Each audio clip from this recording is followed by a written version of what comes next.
ফেরাউন তো বোকা ছিল না। পানি দুই দিকে দাঁড়িয়ে আছে, যেখানে পানির গভীরতা 1 কিলোমিটার সেখানে পানির পাহাড়ের উঁচুতা 1 কিলোমিটার, যেখানে পানির গভীরতা 10 কিলোমিটার সেখানে পানির পাহাড়ের উঁচুতা কত? 10 কিলোমিটার। পানি তো দুই দিকে দাঁড়িয়ে আছে। তো এই রাস্তা দিয়ে মুসা আলাইহিস সালাম চলে গেলেন। ফেরাউন চলে গেলে পানি জমা হয়ে যাবে না, যে এইটা ফেরাউনের বিশ্বাসের অভাব ছিল না, যেতেও পারে, কিন্তু সে এত ক্ষেপে আছে যে রাগের কারণে তার বুদ্ধি কমে গেছে। আপনি রেগে গেলেন তো হেরে গেলেন। রাগ মানুষকে ভুল পথে নিয়ে যাবে। তাই একজন লোক এসে বলছেন, আল্লাহ নবী ফাউসিনি বিখাইরিন, আমাকে কল্যাণের উপদেশ দেন। তখন আল্লাহ রাসূল বলছেন, লা তাগজাব, রাগ করো না। আরো বলেন কিছু, লা তাগজাব, রাগ করো না। আরো কিছু বলেন, লা তাগজাব, রাগ করো না। এই কথা রাসূল সাল্লাল্লাহু আলাইহি ওয়াসাল্লাম বারবার বললেন, হাদিস বুখারী মুসলিম। তো রাগের কারণে তার বুদ্ধি কমে গেছিল। সে যখন ভিতরে চলে গেল তখন তো পানি এক জায়গায় জমা হয়ে গেল। যখন জমা হয়ে গেল তখন ফেরাউন বলল, আমানতু আল্লাহ ইলাহা ইল্লাল্লাযী আমানাত বিহি বানু ইসরাঈল, আমিও সেই আল্লাহকে মেনে নিলাম যে আল্লাহকে বানু ইসরাঈল মুসা মেনে নিয়েছে। ওয়া আনা মিনাল মুসলিমিন, আমি একজন মুসলিম। এই কথা ফেরাউন বলল। তা আল্লাহ বললেন, আলান, ও এখন, অকাদ আসাইতা কাবল, তুমি তো একটু আগে নাফরমান ছিলে, এখন মেনে নিলে? তারপরে বলছেন, আল ইয়াউমা নুনাজ্জিকা বিবাদানিকা লিতাকুনা লিমান খালফাকা আয়া। ফেরাউন, তোমার মুসলিম ঘোষণা দেওয়া তো বহু দূরের কথা, তোমার শরীরটা আমি চিরদিনের জন্য রেখে দিলাম, তোমাকে মানুষ দেখে উপদেশ গ্রহণ করবে। যে ফেরাউন ছিল অত্যাচারী, স্বৈরাচারী, স্বেচ্ছাচারী, উদ্ধত, জালেম। মুসা আলাইহিস সালামকে আল্লাহ বলছেন, ফেরাউনের কাছে যান, দাওয়াত দেন। আমার মুখের ভাষা সাবলীল নয়, আমি ভালো ভাষা বলতে পারি না, আমি যাব না। তো বলছেন যেতে হবে, তাহলে ও আমাকে মারবে। আমার পক্ষ থেকে তার ব্যাপারে তার কাছে একটা অপরাধের অভিযোগ আছে, আমি এক থাপ্পড় দিয়ে মানুষ মেরেছি, ও গেলেই আমাকে মারবে। তো বললেন, আমি তোমার সাথে আছি। মারবে কি করবে, আমি সাথে আছি। তো বললেন, তাহলে আমার ভাইকে সাথে দিতে হবে। ঠিক আছে, তাই হলো, তোমার ভাইও সাথে থাকবে। দুই ভাই মিলে চলে গেল। গিয়েই বললেন, বানি ইসরায়েলকে ছেড়ে দেন, মানে স্বাধীনতা চাইতে হবে। বানি ইসরায়েলকে দাস দাসীতে পরিণত করে রেখেছেন, বানি ইসরায়েলকে ছেড়ে দেন। তখন ফেরাউন বলতে লাগলো, তোমাকে কি আমি শিশুকালে লালন পালন করিনি? তুমি কি বহু বছর আমার মাঝে থাকনি? ফেরাউন বলছে, তুমি যা করেছো তা করেছো, তুমি তোমার কর্ম করেছো, এক থাপ্পড়ে তুমি মানুষ মেরেছো, তুমি বড় অকৃতজ্ঞ। এটা ফেরাউন বলল। তখন মুসা আলাইহিস সালাম বলছেন, আমি যা করেছি তা করেছি, আমি ভুল পথে ছিলাম, মানে এক থাপ্পড়ে মানুষ মেরেছি, এটাই ঠিক, আমি তখন ভুল পথে ছিলাম। আমি তোমার ভয়ে দেশ ছেড়েছি। আমার প্রতিপালক আমার প্রতি দয়া করেছেন, আমাকে জ্ঞানে গুণে পূর্ণ করেছেন, তিনি আমাকে নবী করেছেন। তুমি আমার প্রতি অনুগ্রহ করেছ, অনুগ্রহ করে তুমি খোঁটা দিয়েছ, খোঁটা দিয়ে তুমি বানি ইসরায়েলকে দাস দাসীতে পরিণত করেছ, তুমি বড় উদ্ধত স্বৈরাচার, সীমা লঙ্ঘন করেছ। জালেমের বিচার দুইবার হবেই। রাসূল সাল্লাল্লাহু আলাইহি সাল্লাম বললেন যে বাঁচার পথ তিনটে। এক, নিজেকে কন্ট্রোলে রাখো, বাড়ির বাইরে যায় না। দুই, মুখখান বন্ধ রেখো, মুখ ব্যবহার করো না। তিন, পাপের জন্য কাঁদো, জান্নাত পেয়ে যাও। এক, মুখ বন্ধ রেখো, ভালো কথা ছাড়া মুখ দিয়ে ব্যবহার করতে পারবে না। চিরদিনের জন্য আড্ডা পিটা হারাম। দোকানে বসে ল্যাংটা মেয়ে নাচবে আর আপনি বসে চক্ষু ঠান্ডা করবেন, কলিজা ঠান্ডা করবেন, মনটা ঠান্ডা করবেন, এই নোংরা ন্যাক্কারজনক জঘন্য কাজ ত্যাগ করতে হবে। চিরদিনের জন্য দোকানে বসে আড্ডা পিটা হারাম। দুইজন যেখানে বসে আছে সেখানে যাবেন না। উপার্জন করে খান, 5 ওয়াক্ত সালাত আদায় করবেন, এশার সালাত আদায় করে ঘুমিয়ে যাবেন। রাত 10টায় ঘুমিয়ে যাবেন, রাত 3টায় উঠবেন, 5 ঘন্টা ঘুম হয়েছে। 3টায় উঠে কিছু 2 রাকাত সালাত আদায় করবেন, প্রয়োজনীয় জিনিস আল্লাহর কাছে চাইবেন। রাত 3টার পরে আল্লাহ মানুষের নিকটে হয়ে যায়। রাত 3টার পরে যদি মানুষ উঠে তখন মানুষ কার নিকটে হয়ে যায়? আল্লাহর নিকটে হয়ে যায়। তখন যা বলে সেটাই গ্রহণ দেয়।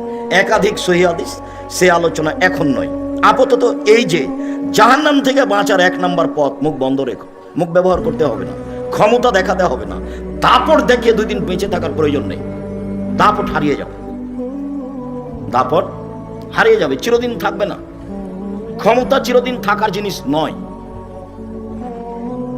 জরুরি প্রয়োজন ছাড়া বাড়ির বাইরে যাওয়া হবে না। উপার্জন করে আসবেন, বাড়িতে ঢুকবেন, আহাল পরিবার আছে, ছেলে মেয়ে আছে, তাদের সাথে থাকেন, কথা বলেন। 10টায় ঘুমিয়ে আয় ছেলে।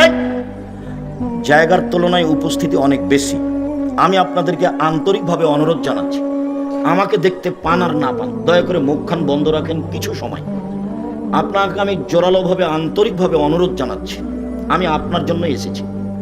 আপনার আমি কিছু না কিছু উপকার করবই করবো ইনশাআল্লাহ। আপনি দয়া করে কোনো সুবিধা নিতে চায়েন না। এখন এরা আপনাকে সুবিধা দিতে পারবে না।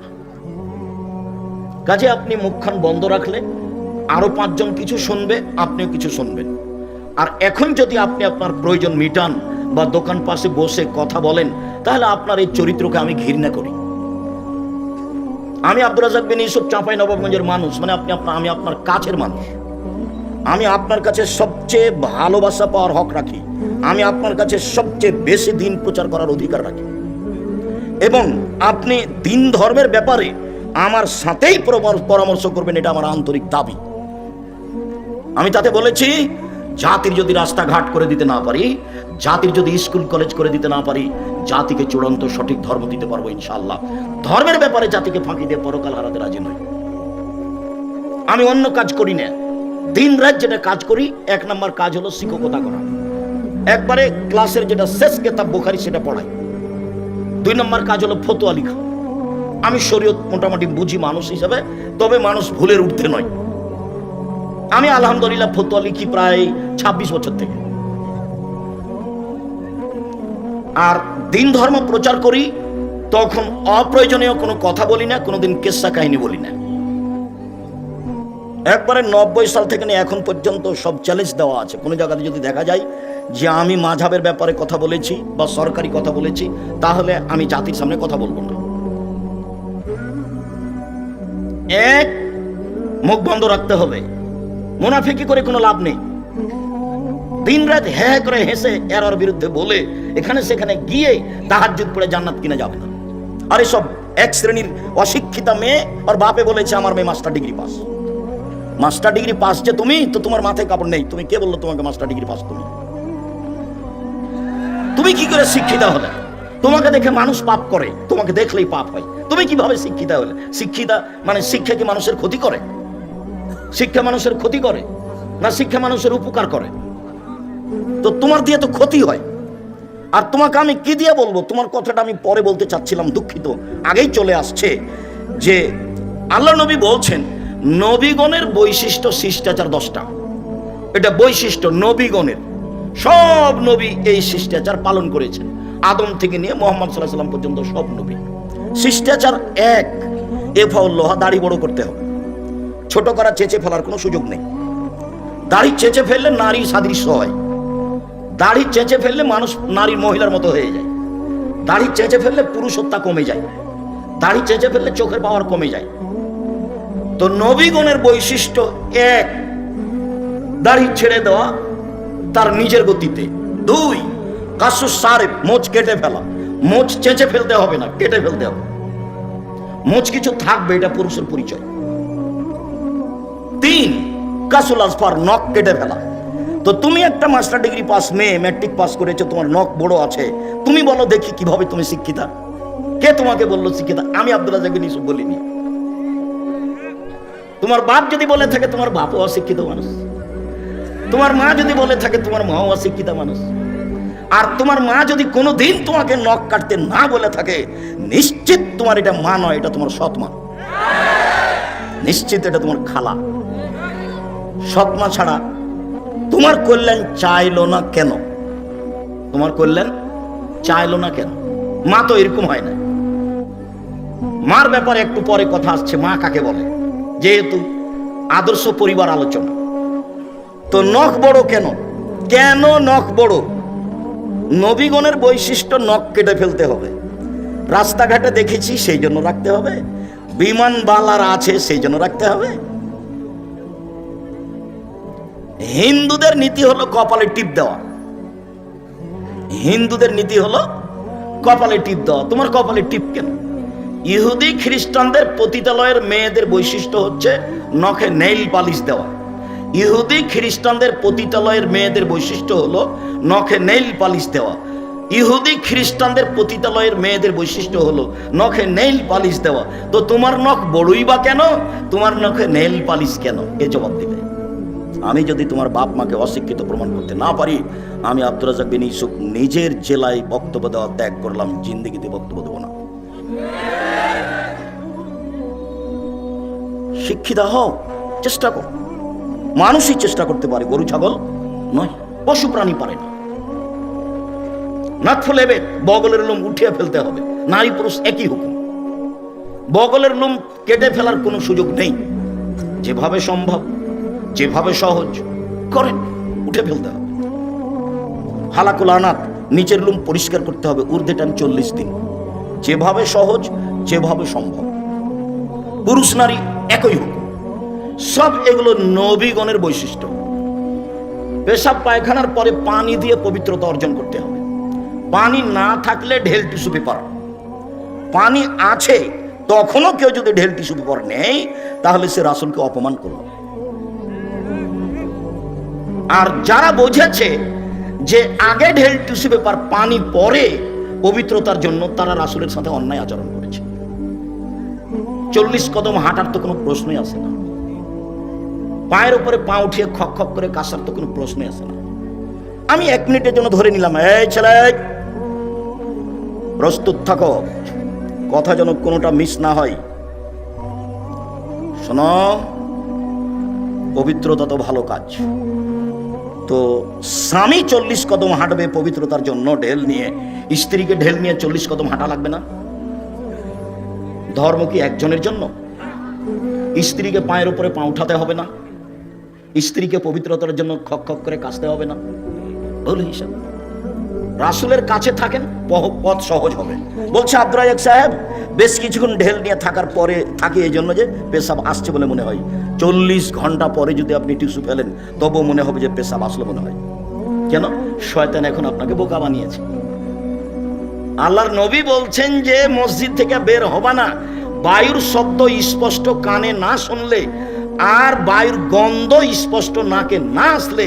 কেননা শয়তান পেশাব পায়খানা রাস্তায় চলাচল করে। তুমি যদি সন্দেহের মধ্যে পড়ো, তাহলে শয়তান তোমাকে বোকা বানাবে। আপনি এখন বলেন যে পেশাব এসে যদি কাপড় ভিজে যায় তবু আর উজু করবো না, এই সব শয়তান, সর, কাপড় ভিজে যায় তুই সর এখান থেকে, তারপরে কোনো কথা। নইলে আপনি টিকতে পারবেন না। পাপের জন্য কাঁদুন। কথা এখানে সংক্ষিপ্ত করছি, একটা কথা থাকলো, পাপের জন্য কাঁদুন।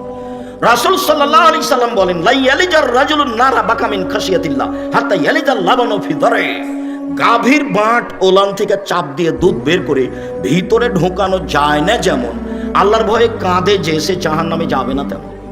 এই ছেলে, দেখো তো ওই যে বাচ্চাগুলি কথা বলছে, তোমরা যারা আমাদের এখানে সহযোগিতা করতে এসেছো, ওই বাচ্চাগুলোকে একটু তোমরা কন্ট্রোল করো না। ও তো আমার অসুবিধা করছে, আরো তো 5 জনের অসুবিধা করতেই পারে। আর তোমরা যারা এই পাড়ার ছেলে, আজকে তো তোমরা বক্তব্য শুনতে পাবা না, আজকে আমাদের সহযোগিতা করো। গাভীর বাঁটে ওলানে চাপ দিয়ে দুধ বের করে ভিতরে ঢোকানো যেমন অসম্ভব, আল্লাহর ভয়ে কাঁদে যে তার জাহান্নামে যাওয়া তেমনি অসম্ভব। জান্নাত পাওয়ার সুবিধাজনক একটা বিশাল বড় পয়েন্ট, সেটা হলো রাতে আল্লাহর ভয়ে কাঁদা। আর যখন আল্লাহ নবী বলেছেন যে আল্লাহর কাছে 4টা জিনিস সবচেয়ে প্রিয়, তার 1 নম্বরে যেটা আছে সেটাই সহজ, বাকি 3টাই কঠিন। 1 নম্বরে আছে যে আল্লাহর ভয়ে 1 ফোঁটা চোখের পানি। এটা আল্লাহর কাছে যত প্রিয়, হজ তত প্রিয় নয়, রামাজানে শ্যাম তত প্রিয় নয়, তাসবিহ তাহলিল জিকির আজকার তত প্রিয় নয়। 1 ফোঁটা চোখের পানি আল্লাহর কাছে যত প্রিয়। নিজেকে জাহান্নাম থেকে বাঁচাও, আল্লাহর ঘোষণা। আপাতত আজকের মতো জাহান্নাম থেকে বাঁচার 3টে পথ বলে গেলাম, 1 হাদিস থেকে, মনে থাকবে না মনে হয়। 1, মুখ বন্ধ রাখতে হবে। 2, জরুরি প্রয়োজন ছাড়া বাইরে যাওয়া যাবে না। তাই বলা হয়েছে দোকানে বসে আড্ডা পিটা হবে না। দোকানেতে ল্যাংটা মেয়ে নাচে, সেটা কেন এখানে? সেটা কেন? আল্লাহ নবী মুহাম্মদ সাল্লাল্লাহু আলাইহি ওয়াসাল্লাম বলেছেন, লা ইয়াকুনান্না ফি হাযিল উম্মাহ খাসফুন ওয়া মাসখুন ওয়া কাসফুন। আমার উম্মতের উপরে তিনটে বিপদ নেমে আসবে। এক, ভূমিকম্প হবে। দুই, আকার আকৃতি পরিবর্তন হবে। সন্ধ্যায় থাকবে মানুষ, সকালে হবে সুর বানর, একবারে হুবাহু সুর হয়ে যাবে। আমার উম্মতের উপরে তিনটে বিপদ নেমে আসবে তিনটা পাপের কারণে। এক, ভূমিকম্প হবে। দুই, আকার আকৃতি পরিবর্তন হবে। সন্ধ্যায় ছিল মানুষ, সকালে হবে সুর বা বানর। তিন, সমস্যা নেমে আসবে। মসজিদে মারামারি, মাদ্রাসায় মারামারি, রাস্তাঘাটে কেউ কাউকে মানে না, জিনিসের দাম বেড়ে যায়, কোনো জিনিস কন্ট্রোলে নেই, সমস্যা নেমে আসবে। পাপ তিনটে। এক, ওয়াযালিকা ইযা যারাবু বিল মাআসিফ ইযা শারাবুল খুমরা, যখন মানুষ নেশাদার দ্রব্য পান করবে। এলাকাতে নেশাদার দ্রব্য আছে কিছু, যদি এটা চাঁপাইনবাবগঞ্জ না থাকারই কথা। দেখো, অন্য জেলাতে যাই তখন নিজের জেলার খুব প্রশংসা করি, শিক্ষা দীক্ষা জ্ঞান গরিমা চাকরি বাকরি। বিদেশে যখন যাই তখন বলি, আরে তোমরা তো কাজ করতে এসছো, রাস্তাঘাটে কাজ করে। চাঁপাইনবাবগঞ্জের মানুষ চাকরি করে। দিন রাত তোমাকে নিয়ে আমি গর্ব করি। দেখো, আমার গর্ব নষ্ট করো না। বিড়ি তামাক জর্দা সিগারেটকে চিরদিনের জন্য একবারে করে দাও, হারাম করে দাও, ও যেন তোমাকে দমাতে না পারে। স্থানে যাও, বিড়ি তামাক জর্দা সিগারেট গুলো নেশাদার দ্রব্য চিরদিনের জন্য হারাম। রাসূল সাল্লাল্লাহু আলাইহি ওয়াসাল্লাম বললেন, আমার উম্মতের উপরে তিনটা বিপদ নেমে আসবে তিনটা পাপের কারণে। এক, আমার উম্মত যখন নেশাদার দ্রব্য পান করবে তখন তিনটা বিপদ নেমে আসবে। দুই, সাহারাতুল কায়নাত, মেয়েরা যখন নাচবে। সব মোবাইলে মেয়ে নাচে, সব দোকানে মেয়ে নাচে, প্রায় সব বাড়িতে মেয়ে নাচে। বড় বিশাল টিভি আছে, ইন্ডিয়ান মেয়ে নাচছে। জান ঠান্ডা হয়ে যাচ্ছে, কলিজা সহাত হয়ে যাচ্ছে, চক্ষু ঠান্ডা হয়ে যাচ্ছে, ধর্ম পাগল হয়ে গেছে। রাসূল সাল্লাল্লাহু আলাইহি সাল্লাম বলেন, তিন শ্রেণীর মানুষ জান্নাতে যাবে, যাবেই যাবে। তার এক শ্রেণীর মানুষ হচ্ছে অপর নারীকে দেখে যে চক্ষু নিচু করে। এবার তোমার বড় মোবাইলের কি হবে? আমার কাছে একটা বাটন ছোট মোবাইল আছে, রিং হলে আমি শুধু অন করতে পারি। তুমি আমাকে বলেছো যে আব্দুর রাহিক সাহেব আমার নামটা একটু সেভ করে রাখতেন, কিন্তু আমি সেভ করতে পারি না, আমি শুধু অন করতে পারি। ও দিয়ে জামিয়া সালাফিয়া চলে, মানুষের সাথে ও দিয়ে ওইটা দিয়ে কথা বলি। এই দেশের সর্ববৃহৎ প্রতিষ্ঠান, শিক্ষা গুণে, শিক্ষক গুণে, শিক্ষক সংখ্যায়, ছাত্র সংখ্যায়, প্রতিষ্ঠানের আয়তনে এদেশের সর্ববৃহৎ প্রতিষ্ঠান জামিয়া সালাফিয়া। জামিয়া সালাফিয়াতে ইন্ডিয়ান, সৌদি আরব, বাংলাদেশের প্রায় 300 জন শিক্ষক শিক্ষিকা প্রতিষ্ঠান পাঠদান করে থাকেন। এখন চলমান 4 জন আছেন মদিনা বিশ্ববিদ্যালয়ের 4 জনের টিচার, তারা ওখান থেকে এসে শিক্ষা দিচ্ছে। সেদিন আপনারা দেখে এসেছেন তার জামিয়া সালাফিয়া। জামিয়া সালাফিয়া প্রায় 5000 ছেলে মেয়ে পড়াশোনা করে, 519 জন ইতিম আছে। জামিয়া সালাফিয়া ডাঙ্গিপাড়া পবা রাজশাহী প্রায় 40 বিঘা জমির উপর অবস্থান করে। মেয়েদের যেটা শাখা এখন করতে যাচ্ছে সেটা 60 থেকে 72 বিঘা। যেটা রূপগঞ্জ জামিয়া সালাফিয়া ঢাকা, সেটা প্রায় 100 বিঘা জমির উপরে, 22 বিঘা মেয়েদের জন্য। সর্বোচ্চ প্রতিষ্ঠান এদেশের শিক্ষা মানে, শিক্ষা গুণে। শিরক মুক্ত প্রতিষ্ঠান জামিয়া সালাফিয়া, বিদআত মুক্ত প্রতিষ্ঠান জামিয়া সালাফিয়া, দল মুক্ত প্রতিষ্ঠান জামিয়া সালাফিয়া, সংগঠন মুক্ত প্রতিষ্ঠান জামিয়া সালাফিয়া, হিংসা মুক্ত প্রতিষ্ঠান জামিয়া সালাফিয়া, দেশের সর্ববৃহৎ প্রতিষ্ঠান জামিয়া সালাফিয়া। জামিয়া সালাফিয়া চাঁপাইনবাবগঞ্জের প্রতিষ্ঠান। চাঁপাইনবাবগঞ্জের লোক এটা করছে, চাঁপাইনবাবগঞ্জের লোকের জন্য এটা গৌরব। অতএব আমি আপনার ছেলের সার্বিক কল্যাণ কামনা করি, এ কথাই ঠিক। সম্মানিত দ্বীনি ভাই বোন, রাসূল সাল্লাল্লাহু আলাইহি সাল্লাম বললেন, মেয়েরা যখন নাচবে তখন তিনটা বিপদ নেমে আসবে। 2, 3, ওয়াজরাবু বিল মাআসিফ, যখন বাদ্যযন্ত্র প্রকাশ পাবে তখন তিনটা বিপদ নেমে আসবে। সব বাড়িতেই বাজনা বাজে, সব দোকানেই বাজনা বাজে, সবার কানেই বাজনা চলে, ল্যাংটা মেয়ে নাচে সবার কানে। আল্লাহ নবী বললেন, যখন মানুষ উজু করে মুখমণ্ডল ধয়, তো মুখমণ্ডলে যা পাপ হয়েছে সব পাপ পানির সাথে, পানির শেষ ফোঁটার সাথে ঝরে যায়। মুখমণ্ডলে কি পাপ হয়? আল্লাহ নবী বলছেন আইনানে তাজনের চেনা হুমান নাজর, দুই চোখের চেনা হচ্ছে চোখ দিয়ে দেখা। অলাইনানে চেনা হুমাল ইস্তেমাও, দুই কানের চেনা হচ্ছে কান দিয়ে শোনা। অল মুখ অল ফাম চেনা হার নতক, মুখের চেনা হচ্ছে কথা বলা।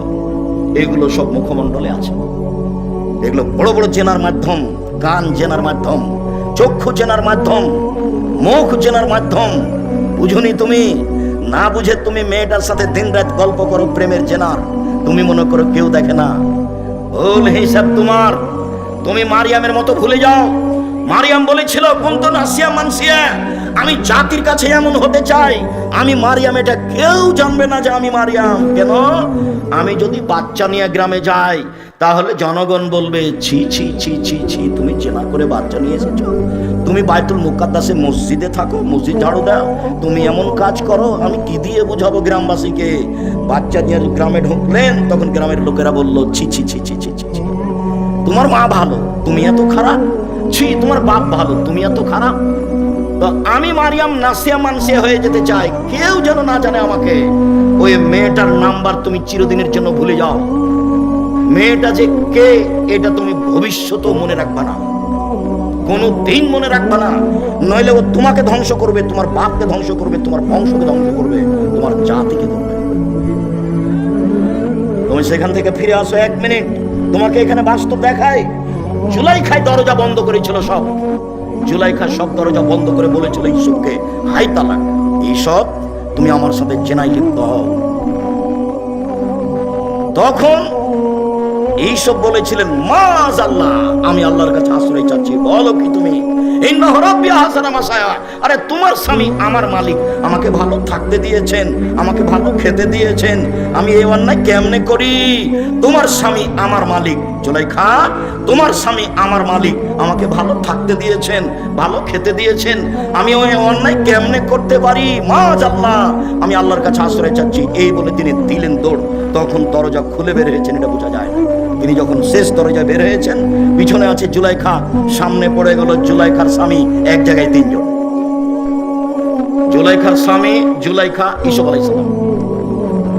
সামনে পড়তেই জুলাইখা বলল, এই দেখেন কথা উঠিয়ে দিচ্ছে।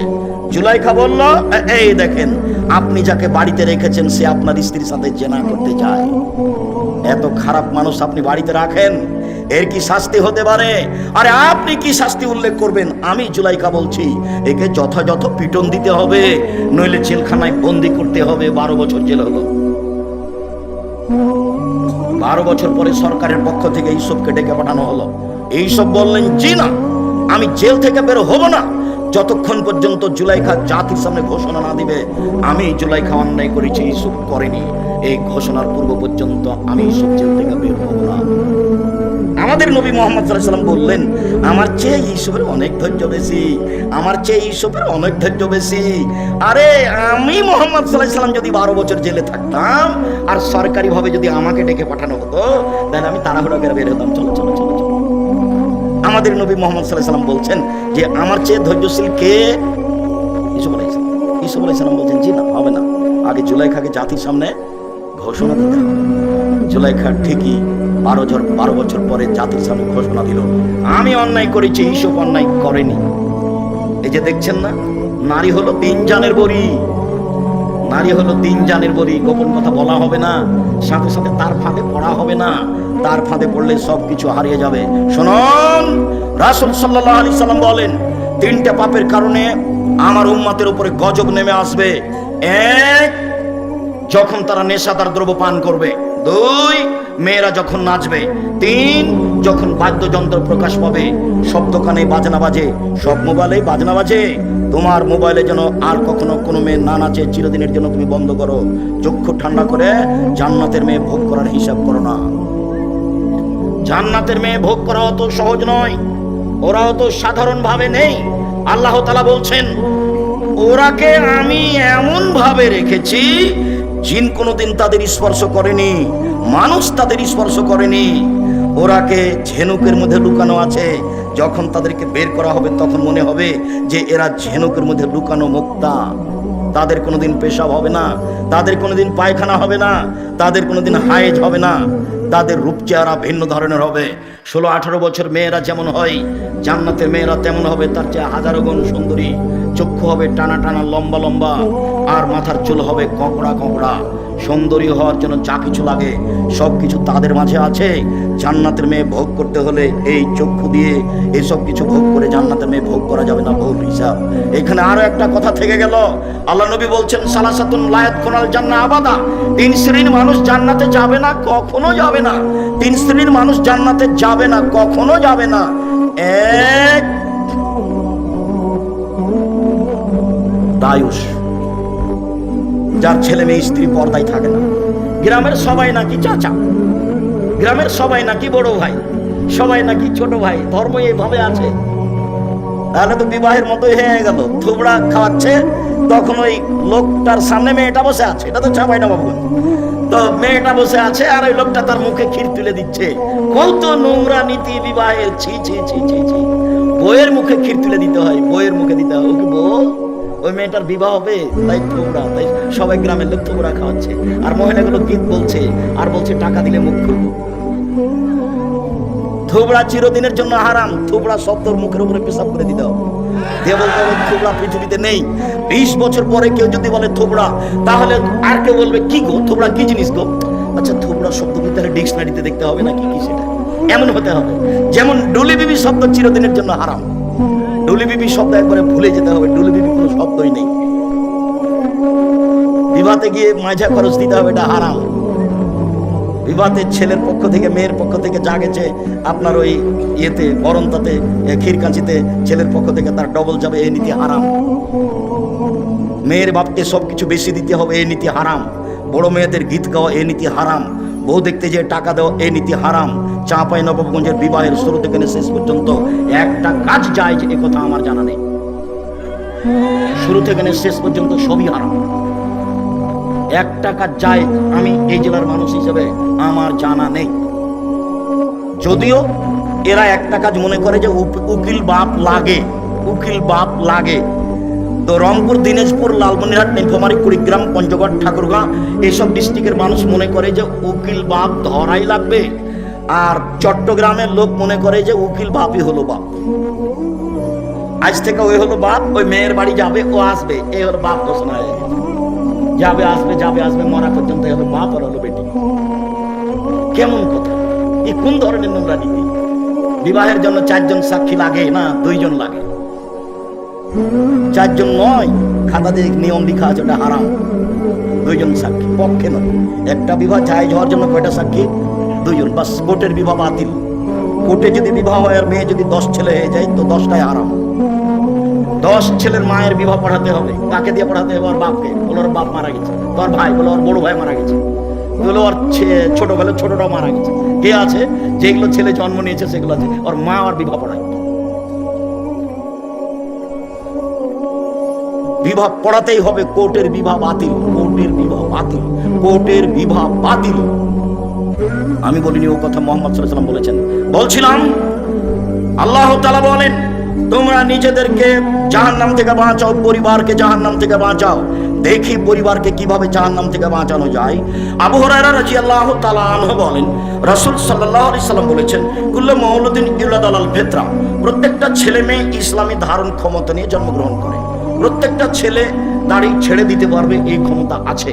প্রত্যেকটা মানুষ মোচ কাটতে পারবে, এই ক্ষমতা আছে। প্রত্যেকটা মেয়ে মাথায় কাপড় দিতে পারবে, এই ক্ষমতা আছে। আল্লাহ নবী বলছেন, সবাই ইসলামী নিয়ম নীতি ধারণ ক্ষমতা নিয়ে জন্মগ্রহণ করে। ফাবু ইউহাবেদানিহি, তার বাপ মা তাকে ইহুদি করে দেয়। ইমাচেশানিহি, তার বাপ মা তাকে আগুন পূজক করে দেয়। ইনাসরানিহি, তার বাপ মা তাকে খ্রিস্টান করে দেয়।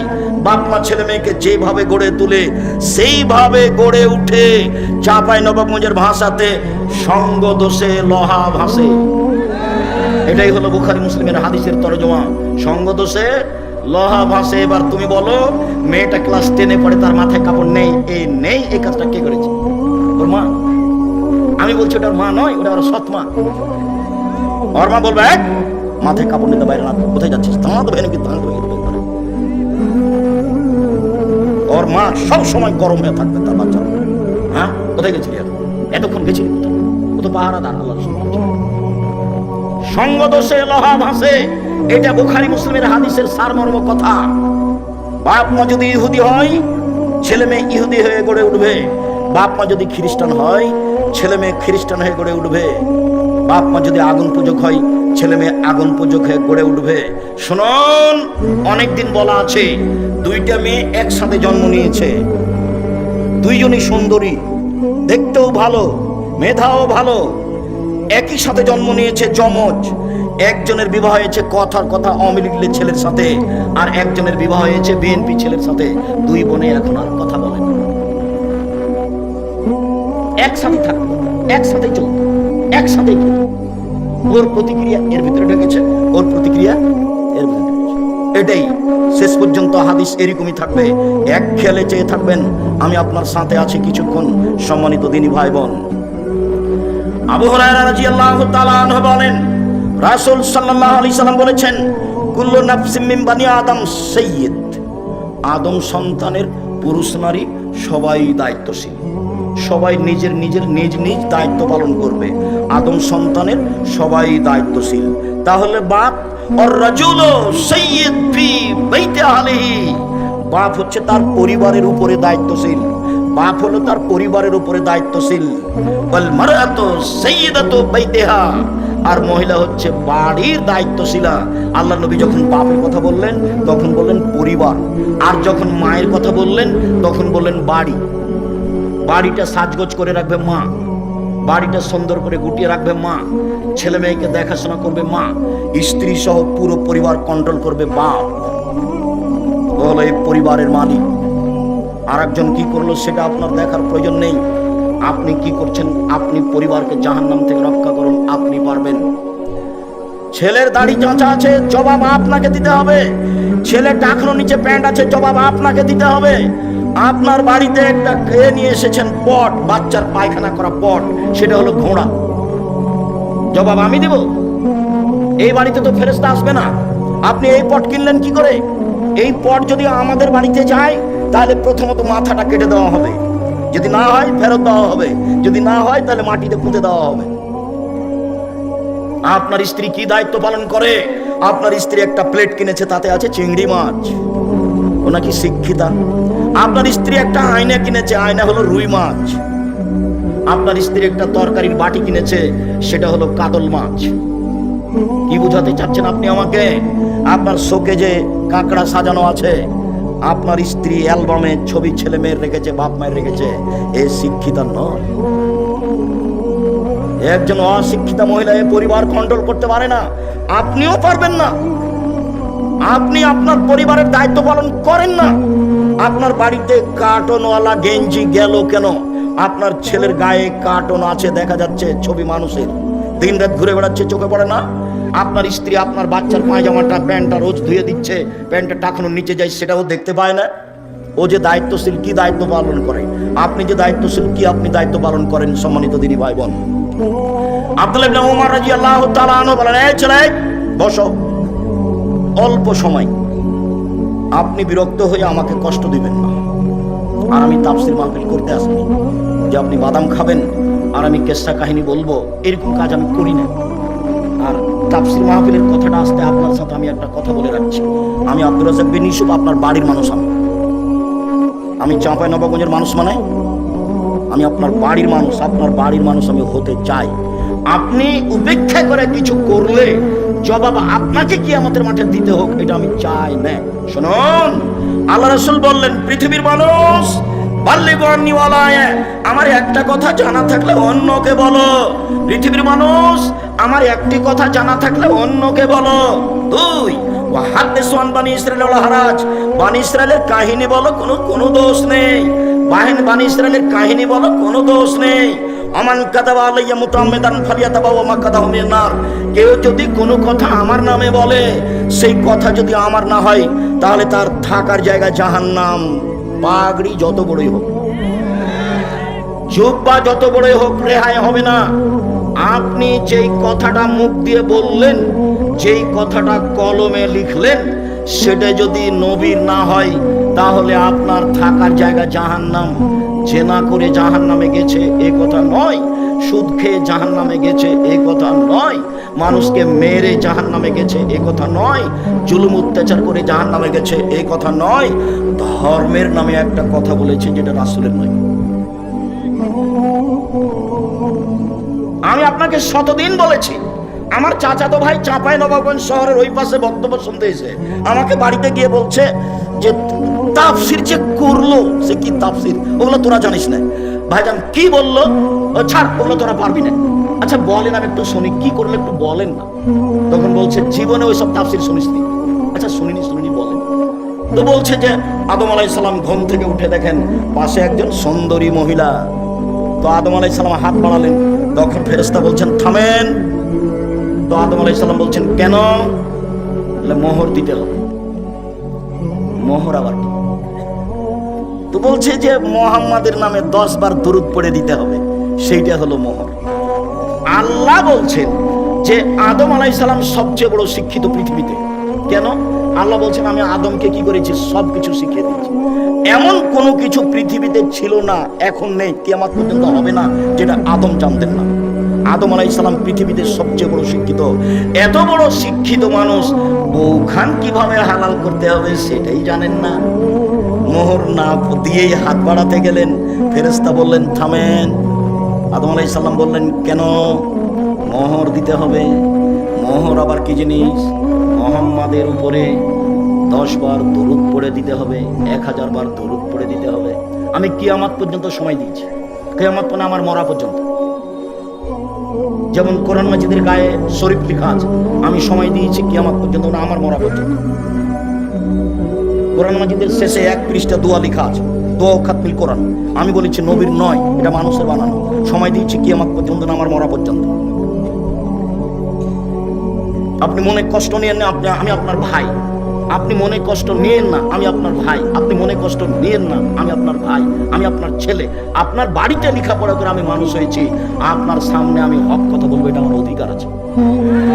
আপনি যদি কিছু মনে করেন আমি দুঃখিত, আপনি দায়িত্ব পালন করেননি। এই জন্য মুকশিদুল মুমিনিন বইয়ে প্রথমে লেখা আছে 1 ওয়াক্ত নামাজ কাজা করলে 80 হোক বা জাহান্নামে থাকতে হয়। প্রমাণ করেন দেখি, প্রমাণ করেন দেখি। বইয়ের এক জায়গাতে হেডলাইনে লেখা আছে অবিবাহিত ছেলেমেয়ের পড়া নিষেধ। অবিবাহিত ছেলেমেয়ের পড়া নিষেধ। যে দেখে সেই পড়ে, যে দেখে সেই পড়ে, যে দেখে সেই পড়ে। আমি নিজে পড়ে দেখলাম, আমি নিজেও পড়ে দেখলাম, দেখি কি আছে। আমি তো বিবাহিত মানুষ, আমি তো আর নায়ের মধ্যে নেই। তা আমি পড়ে দেখলাম, এখন লেখা আছে ভরা পেটে স্ত্রী মিলন হলে ছেলে ভ্যাংচা হয়, সফরের পূর্বে স্ত্রী মিলন হলে ছেলে কানা হয়, চন্দ্র সূর্য গ্রহণে স্ত্রী মিলন হলে ছেলে টেরা হয়। এসব কথা লেখা আছে। আল্লাহর কসম, আমি আব্দুর রাজ্জাক বিন ইউসুফ আপনার কাছের মানুষ, আল্লাহর কসম এগুলো সত্য কথা নয়, বরং কোরআনের বিরোধী। আল্লাহ বলছেন নিসাউকুম হারসুল লাকুম ফাতু হারসাকুম আনফাতুম। পৃথিবীর মানুষ তোমাদের স্ত্রী তোমাদের জমি, পৃথিবীর মানুষ তোমাদের স্ত্রী তোমাদের ক্ষেত, পৃথিবীর মানুষ তোমাদের স্ত্রী তোমাদের জমি। তোমরা তোমাদের জমিতে আসো তোমাদের ইচ্ছা মতো, সকালেই কি, দুপুরেই কি, ভরা পেটেই কি, সফরের পূর্বেই কি, চন্দ্রগ্রহণ লাগলেই কি আর না লাগলেই কি। ঋতু হাইজ অবস্থায় স্ত্রী মিলনে যাওয়া না, বাস। এটা আল্লাহর দেওয়া বিধান। পৃথিবীর মানুষ, আমার একটি কথা জানা থাকলে অন্যকে বলো। পৃথিবীর মানুষ, বনি ইসরায়েলের কাহিনী বলো, কোনো দোষ নেই, মানে সত্য কাহিনী হতে হবে। 1 মিনিট, সত্য কাহিনী হতে হবে। 1 মিনিট, 1 মিনিট বলে কি বলতে চাচ্ছেন আব্দুর রাজ্জাক সাহেব? হ্যাঁ, একটা সত্য কাহিনী দেখাই। ইশতারা রাজুলুন মিন রাজুলিন আকার। একটা লোক একটা লোকের কাছে জমি কিনে নিয়েছিল হাজার হাজার বছর পূর্বে। জমি চাষ করতে গিয়ে স্বর্ণের পাতিল পেল। এখন জমি ক্রেতা স্বর্ণের পাতিলটা বিক্রেতার কাছে নিয়ে গিয়ে বলছে খুদা হবা কামিন নেই, আপনি স্বর্ণের পাতিল নেন। ইশতারা তো মিন কালার ধর্মাত্মা মিন কাতা, আমি আপনার কাছে জমি কিনে নিয়েছি, স্বর্ণের পাতিল কিনে নিন, নেন। তখন বিক্রেতা বলছে বাইতুল্লাহ জমা ফিহা, জমিও বিক্রি করেছি, জমিতে যা ছিল সবই বিক্রি করেছি, পাতিল নেব না। হাদিস বুখারী মুসলিম, হাজার হাজার বছর আগের কাহিনী। এই হলো বনি ইসরায়েলের কাহিনী। পৃথিবীর আলেম ওলামা, তোমরা বনি ইসরায়েলের কাহিনী বলো। ও মুফাসসির সাহেব, আপনি বনি ইসরায়েলের সত্য কাহিনী বলেন, আপনি সহিহ হাদিস বলেন। যদি আপনার কোনো কথা এমন হয়ে যায় যেটা নবীর নয়, তখন থাকার জায়গা জাহান্নাম, পথ ঘাট থাকবে না। যোগ বা যত বড়ই হোক, পীর যত বড়ই হোক, লাভ হবে না, বাঁচার কোনো পথ নেই। হাদিস বুখারী মুসলিম। আল্লাহ নবী বলছেন, কাফাবিল মারে কাদওয়ানি হাদাসাবি কুল্লামা সামিয়া, মুখ দিয়ে কথা বলার পূর্বে ও যেন তদন্ত করে দেখে। তদন্ত না করে যেন কোনো কথা ধর্মের নামে না বলে, বন্ধ থাকে, ধর্ম বন্ধ থাক। তুমি বলিও না, বলতে গেলে দেখে বলিও। আমি বলছি না যে আপনি কাদমাসা করিয়েন না উজুতে, আমি এই কথা বলছি না। আমি বলছি আপনি কাদমাসা করেন, কিন্তু যদি নবীর না হয়ে থাকে তাহলে আপনার কি হবে? আপনার আমি এটা বন্ধ করতে আসি। আপনি বলেন আল্লাহুম্মা সাল্লি আলা সাইয়্যিদিনা নাবিয়ানা মুহাম্মদ বলেন, আমি আপনাকে নিষেধ করিনি, এই কাজ আমি করি না। আমি যেটুকু বলছি সেটুকু হচ্ছে এইটা যদি নবীর না হয় তাহলে আপনার কি হবে? তাকে আপনি তদন্ত করেন, নবীর প্রমাণ হোক। আপনি একজন বড় মুফাসসির, আপনি একজন বড় মুফাসসিরের সহযোগী, আপনি এমনটা করছেন, যদি রাসূলের না হয় তাহলে আপনার এবং তার কি হবে এইটা আপনি বিবেচনা করছেন না কেন? আমি তো মনে করছি এইভাবে তাফসীর করাটা ঠিক ওইরকম। কেমন? ফাতেমা যেমন বলেছিলেন, ফাতেমা কান্দিয়া কয় আজ বুঝি হুসাইন কারবালাতে শহীদ হয়। ফাতেমা কান্দিয়া কয় আজ বুঝি হুসাইন কারবালাতে শহীদ হয়।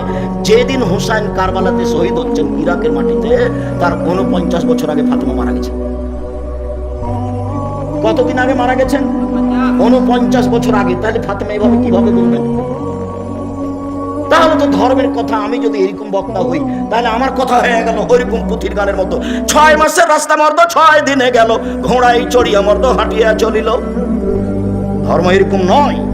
কেউ যেন আঙ্গুলে চোখে আঙ্গুল না ঢোকাতে পারে এইভাবে বলার চেষ্টা করেন, তবে মানুষ হিসেবে কোনো জায়গাতে ত্রুটি থাকতেও পারে। আবু মুসা আশআরী রাদিয়াল্লাহু তাআলা আনহু বলেন, রাসূল সাল্লাল্লাহু আলাইহি সাল্লাম বলেছেন, আইয়ুমা রাজুলিন লাহু ওয়ালিদা, কারো যদি একটা কাজের মেয়ে থাকে, কাজের মেয়ে, ফাআদাবাহা ফাসানাত তাদিবাহা, তাকে যদি শিষ্টাচার শিখিয়ে দেয়, সুন্দর শিষ্টাচার শিখিয়ে দেয়, আল্লামাহা ফাসানাত তালিমাহা, তাকে যদি বিদ্যা শিখিয়ে দেয়, সুন্দর বিদ্যা শিখিয়ে দেয়, ফালাহু আজরান, তার জন্য ডবল নেকি রয়েছে।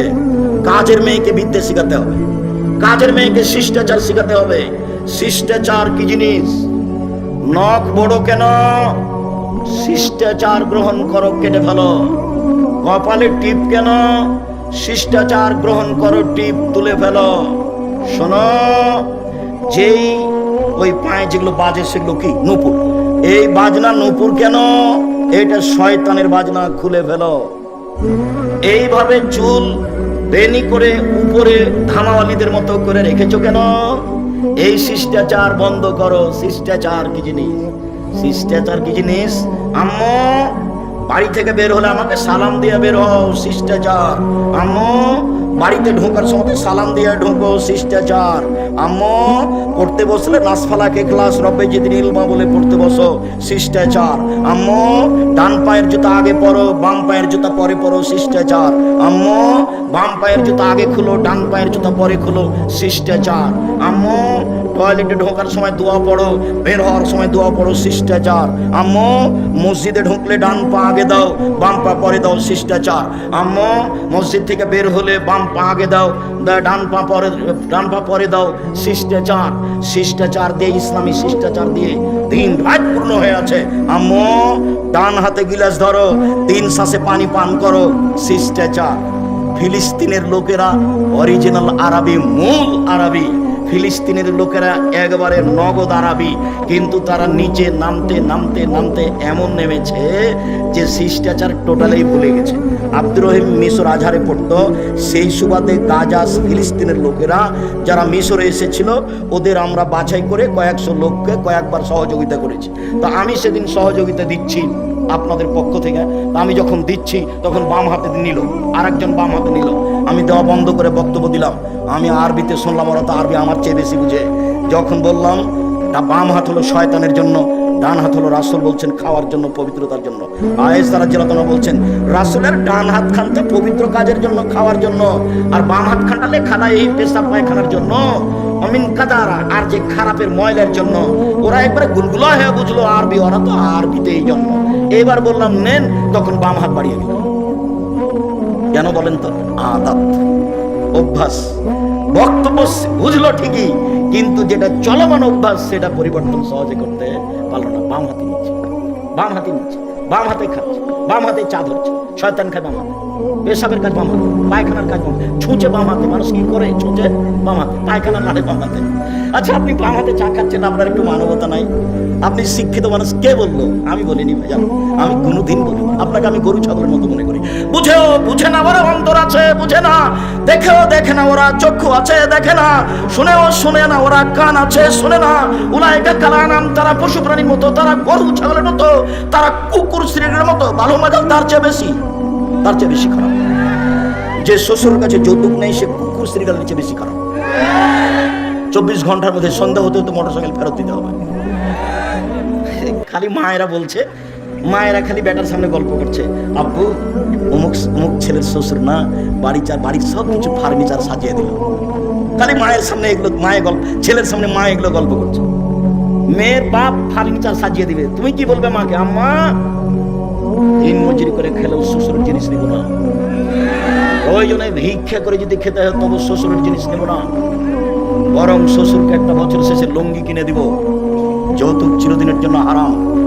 ভিক্ষা করা টাকা দিয়ে চাউল কিনে ভাত খেয়ে ইবাদত কবুল হবে, যৌতুকের টাকা দিয়ে চাউল কিনে ভাত খেয়ে ইবাদত কবুল হবে না। এই যে বললাম, এভাবে দেখি কিয়ামত পর্যন্ত সময় থাকলে কোন মায়ের বেটা এভাবে ধরতে পারে। যৌতুকের টাকা দিয়ে চাউল কিনে ভাত খেয়ে ইবাদত কবুল হবে না, যৌতুক ফেরত দিতে হবে। কাজ করে খেতে শিখতে হবে, শ্বশুরের সাথে নয়। ঘর জমাই হয়ে কাজ করতে রাজি নয়, দিন মজুরি করে খেতে রাজি আছি। নিজের ব্যক্তিত্ব বিক্রি করতে রাজি নয়। মানুষের বাড়িতে কাজ করে খাবো, সারাদিন কাজ করবো, বিকালে 600 টাকা পাবো। এই যে 600 টাকার মালিক আমি। কাজ করে খাবো কেন? চকলেট বিক্রি করে খাবো, সারাদিনে 800 টাকা ইনকাম করবো। চকলেট বিক্রি করবো কেন? রহনপুরে জমিদারের ছেলে আমি, কোটি টাকার ব্যবসা করবো। করো না, ভালো কাজ। দিন মজুরি করে খেলে টাকা শেষ হবে সন্ধ্যায়, আর মাসের যদি চাকরি করেন তাহলে টাকা শেষ হবে 25 দিনে। 5 দিন ধার কর্জ করে খাওয়া লাগবে। মায়ে যদি টাকা চায়, বেটা এ মাসে কিছু টাকা দিতে হতো বেটা। আচ্ছা দেখি আম্মা, এ মাসে তো পারলাম না, সামনে মাসে জিনিসের দাম বেড়ে গেছে। তখন বলছে আম্মা কিছু করতে পারলাম না। তাহলে কি করতে হবে? ব্যবসা। আল্লাহ রাসূল বলছেন সত্যবাদী ব্যবসায়ী জান্নাতে নবীর সাথে থাকবে। আল্লাহ নবী বললেন ব্যবসায় মিথ্যা কথা কসম চলে আসে আসুক, তুমি কিছু দান খয়রাত করে দাও, তাতে মিটে যাবে। ব্যবসার সব পথ খোলা আছে। ব্যবসা করে উপার্জন করে খেতে শিখতে হবে। চাঁপাইনবাবগঞ্জের লোকের মতো নয়। চাঁপাইনবাবগঞ্জের লোক 2 ধরনের, একটা চাকরি আর একটা দিন মজুরি। আমি যখন দেশে যাই, সৌদি আরব, কুয়েত, কাতার, বাহরাইন, মিশর, আপনার আবুধাবি, দুবাই, ওমান, লন্ডন, এইসব দেশে যখন যাই তখন গিয়ে থাকি। বাড়ি কোথায়? ব্রাহ্মণবাড়িয়া। বাড়ি কোথায়? সন্দ্বীপ। বাড়ি কোথায়? কুমিল্লা। কেউ বলে না যে বাড়ি রহনপুর, কেউ বলে না চাঁপাইনবাবগঞ্জ। মাস গিয়ে থাকছি, মাস যেখানেই যাই মানুষ সম্মান করে খুব বেশি। একবার সম্মান দেখে মনে হয় যে আল্লাহ এই দুনিয়াতে সম্মান দিয়ে শেষ করো না, এটা আমার জন্য পরকালে লাগবে। আমি এইভাবে চাইনি, আমার পরকালটা টিকিয়ে দাও, ওটা থাক, তারপরে এটা দাও, ওখানের জন্য ঘাটতি না হয়। 6 মাস জীবনে গাড়িতে থাকলাম, 6 মাস বাড়িতে থাকলাম, তবু ঝামেলার মধ্যে থাকলাম। ইবাদত বান্দিকে কিছু করতে পারলাম তা আমার মনে বলে না, তবে আমার একটা দৃঢ়তা কাজ করে। জাতির সামনে কোনোদিন ধর্মের নামে ফাঁকি দিনি। জাতি যেটুকু মানছে ওইটুকু থেকে আমি তার সমান নেকি পাবো ইনশাআল্লাহ। এই দিয়ে আমি সফল হবো ইনশাআল্লাহ, এটা আমার দৃঢ়তা কাজ করে। কাজের মেয়েকে শিখিয়ে দিল, শিষ্টাচার শিখিয়ে দিল। কাজের মেয়েকে বিদ্যে শিখিয়ে দিল। কাজের মেয়েকে যদি শিক্ষা দিতে হয় তাহলে নিজের মেয়েকে শিক্ষা দিতেই হবে। কাজের মেয়েকে যদি শিষ্টাচার শিখাতে হয় তাহলে নিজের মেয়েকে শিষ্টাচার শিখাতেই হবে, বাধ্য, শিখাতেই হবে। উপস্থিত বৈঠকের দিনই মুসলিম বোন, আপনি একটু প্রস্তুতি নেন। এই মেয়ে, কথা বলছো কেন? ঢং করে এসেছো, আমার কথা বলছো কেন? মুখ বন্ধ রাখো। উপস্থিত দিনই বৈঠকের মুসলিম বোন, আপনাদের সাথে আমাদের আন্তরিকতার অভাব নেই। কেউ যদি গায়ের উপর দিয়ে চড়ে চলে যায় তবু মুখ খুলবেন না। আপনি অনুরোধ রক্ষা করেন, আপনার কাছাকাছি এসেছি, আপনাকে কিছু বলতে চাচ্ছি, আপনি একটু মুখটা বন্ধ করেন, মুখ খুলবেন না, একবার টোটালি মুখ বন্ধ করেন। কেউ যদি গায়ের উপর দিয়ে চড়ে চলে যায় আপনি তার প্রতিশোধ নেবেন না।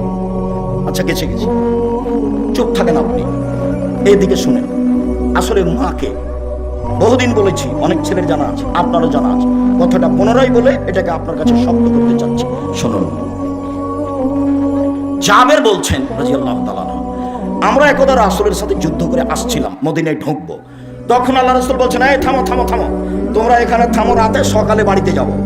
তো আমি জাবের বললাম, আল্লাহর নবী, আমি নতুন বিবাহ করেছি, আমাকে বাড়ি যেতে অনুমতি দেন। তখন আল্লাহ রাসূল আমাকে বলছেন, ও তুমি বিবাহ করেছ? বিকরা নাম সাইয়্যিবা কুমারী মেয়ে বিবাহ করেছ না তালাক প্রাপ্তা মেয়ে বিবাহ করেছ? আমি বললাম, আল্লাহ নবী, আমি তালাক প্রাপ্তা মেয়ে বিবাহ করেছি। ওর বিবাহ হয়েছিল, তার স্বামী তাকে ছেড়ে দিয়েছে, আমি তাকে বিবাহ করেছি। তখন আল্লাহ রাসূল বলছেন, আরে হাল্লা বিক্রাম তুলাই বোকা, তুমি কুমারী মেয়ে কেন বিবাহ করলে না? তুমি অবিবাহিতা মেয়ে কেন বিবাহ করলে না? তুমি তার সাথে খেলতে, ও তোমার সাথে খেলতো, তুমি তার সাথে খেলতে, ও তোমার সাথে খেলতো। তখন জাবের বলছেন, আল্লাহর নবী, আমার আব্বা উহুদের যুদ্ধে শহীদ হয়েছেন 9 জন মেয়ে রেখে। এক খেলে চেয়ে থাকো ছেলেরা তোমরা, ভাইজান আপনি এক খেলে চেয়ে থাকবেন। জাবের বলছেন, আল্লাহর নবী, আমার আব্বা শহীদ হয়েছেন 9 জন মেয়ে রেখে, আমার 9 জন বোন আছে। আক্রাহ আন উজাব আন আতাজাওয়াজা মিসলাহুন্না, আমি আমার বোনদের সমবয়সের মেয়েকে বিবাহ করা পছন্দ করছি না 4টা কারণে। আমি বেশি বয়সের মেয়ে বিবাহ করেছি 4টা কারণে। আমার বোনদের সমবয়সের মেয়েকে বিবাহ করা পছন্দ করিনি 4টা কারণে। এক, লিতুআল্লিমাহুন্না, আমার স্ত্রী যেন আমার বোনদেরকে বিদ্যা শিখাতে পারে। বিদ্যা তো একটা স্কুলে আছেই, ওমা তোমার আকাশ তোমার বাতাস। আমি ঠাকুরের নিন্দা করি, আমি বলেছি তোর বাপের আকাশ। ও সববার বলছে ও কালিমা তোমার আকাশ তোমার বাতাস। বাংলার মানুষজন ভেবে দেখলো না, চিন্তা ভাবনা করলো না, দিনরাত বলছে, আমার আর করার কি আছে? আমি মানুষ হিসেবে যা বুঝেছি সেটা বলেছি। তো আমি ঠাকুরের মানের হানি করলাম কি করে? 5,000 কোটি টাকার মামলা। আমি যখন কাঠগড়ায় উঠলাম তখন জজ আমাকে বলছে, আপনি পিস টিভি করেন, পিস টিভিতে কথা বলেন আপনি? বলেছি, আপনি পিস টিভির আলোচক? জি। আপনার মামলাটা আমি খারিজ করে দিলাম এই প্রথম দিন। আর 1,000 কোটি টাকার মামলা ছিল সিলেট সুনামগঞ্জে। আমি যখন কাঠগড়ায় দাঁড়ালাম তখন আমাকে বলছে, এভাবে দেখেন, আপনার সাথে মামলা নিয়ে আমার কোনো কথা নেই। নথিটা এভাবে উল্টে দিলেন, দিয়ে বলছেন আপনার সাথে কিছু কথা। আমার বক্তব্যকে একবার তন্ন তন্ন করে দেখেছে। বলছে যে আল্লাহ নবী এবং আয়েশা একসাথে গোসল করলেন, উভয়ের পরনে কাপড় ছিল না, এই কথাটা আপনি কেমনে বললেন? কিভাবে বলতে পারেন? আমি তো উত্তর দিব না, কিছু বলবো না। আমাকে উকিল বলেছে, যাই বলুক মুখ খুলবেন না। এর নাম জজ, যেটা বলবে সেটাই মুখ খুলবেন না। চিরদিন আপনার কথা শুনেছি, আজকে আমার কথা শুনবেন, তাই ঠিক আছে, আপনার কথাই শুনবে, মুখ খুলবেন। বলছে, 1 বালতি গরুর পেশাবে কাপড় ভিজিয়ে দিলে তাতে সলাৎ হবে, এই কথা আপনি কেমনে বলবেন? হোসেন আহমদ মাদানি শিরক করেছেন ডালিম গাছের নিচে বুখারী পড়িয়ে, আপনি এই কথা কেমনে বললেন? কথা কিন্তু হুবহু এরকম নয়, মানে কম বেশ করে বলা হচ্ছে। তো 16 মিনিট কথা বলার পরে একটানা 16 মিনিট কথা বললেন, আমি মুখ খুলিনি। 16 মিনিট পরে বলছে যে আপনি এই কারণে এখানে এসেছেন আমার মনে হচ্ছে না, অন্য কিছু কারণ হবে। মানে আপনি বলেছেন শাহজালাল সিলেটের কবর ভেঙে দিতে হবে, ওই জন্য আপনি এখানে এসেছেন। আসলে আপনি ঠাকুরকে বলেছেন যে তার বাপের আকাশ, এই জন্য আপনি আসেননি, ওই কারণে এসেছেন। তার মানে মাঝারি মানুষ তারা। তো বললো যে আপনার কি জামিন মঞ্জুর করা হবে? উনি বললেন না যে আপনার মামলা খারিজ করে দিলাম, উনি বললেন জামিন মঞ্জুর করা হবে। আর যারা সামনে ছিল তাদেরকে বললেন যে আপনারা তার সাথে কথা বলবেন না। তারপরে একবার গেছিলাম, তারপরে আর যাওয়া লাগে না। আলহামদুলিল্লাহ।